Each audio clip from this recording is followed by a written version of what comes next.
அன்பான நண்பர்களே, நம்மில் பலர் சொல்லும் ஒன்று, எனக்கு தன்னம்பிக்கை இல்லை. ஆனா உண்மையில் நம்மை பற்றி நாமே அறிந்து கொள்ளாததுதான் நம்பிக்கை இல்லாமையின் காரணம்.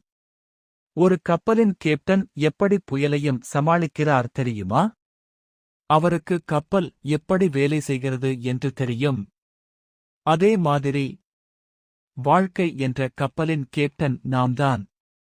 முதல் படி, நம்முடைய திறமைகளை நாமே அறிந்து கொள்வது. தன்னம்பிக்கை பிறப்பதில்லை, உருவாக்கப்படுவது. நம்முடைய மூளை எப்போதும் கம்ஃபர்ட் ஜோனை விரும்பும். அதனால்தான் புதிய விஷயம் செய்யும்போது பயம், சந்தேகம் வரும். ஆனா வளர்ச்சி கம்ஃபர்ட் ஜோனுக்கு வெளியேதான். மைக்கேல் ஜோர்டன் பள்ளி அணியிலே நிராகரிக்கப்பட்டார். ஆனா அந்த அவமானத்தை அவர் உழைப்பின் எரிபொருளாக மாற்றினார். நாமும் அசௌகரியத்தை தினமும் எதிர்கொள்ள ஆரம்பிச்சால், அதே அசௌகரியம் நம் திறமையாகிவிடும்.